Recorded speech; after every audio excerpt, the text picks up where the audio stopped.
Magandang araw mga kamema, it's me, Allen. Samahan niyo ako sa ating pumamasyal ngayong araw. So today is Sunday at bago nga ang lahat, magsisimba na muna tayo mga kamema. At eto nga, sasakay tayo ng metro para makarating sa ating paroroonan. At alam niyo ba mga kamema na ang France ay isa rin sa may pinaka-accessible na transportation dito sa Europe.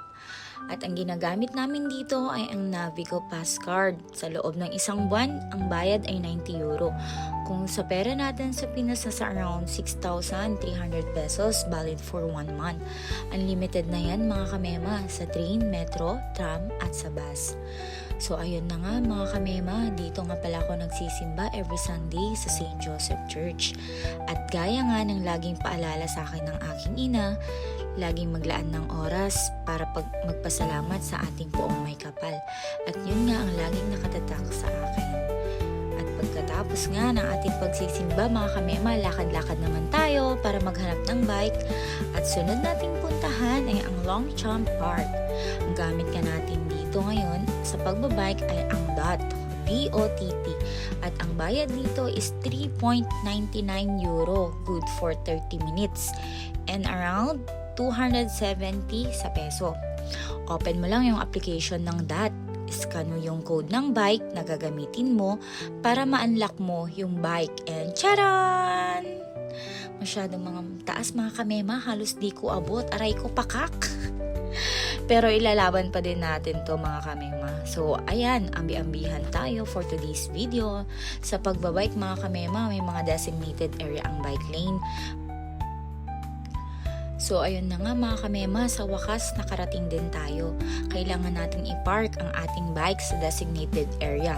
Doon lang natin dapat i-park para hindi tayo ma-penalty. Pagkatapos, required din mapicturean yung parking mo kung maayos o hindi. And after nun, mag-end run ka na sa apps nila. Nandito na nga tayo sa Longchamp Park, sa tambayan ng ating mga kapwa-kabayan. Dito mo rin matatagpuan yung cravings mong Pinoy food. At ako nga ay nag-crave ng goto for 6 euro, nasa around 420 sa peso. Pero pasok, sulit naman kasi masarap. Kumain din tayo ng ice candy na talaga namang pagkalinamnam. Maliban nga dito ay kumain din tayo ng chicharon, balot, barbecue, at marami pang iba. At bago nga ako umuwi mga kamema, bumili din tayo ng lulutuin pang ulam kay nanay. Fresh na gulay, pang pakbet.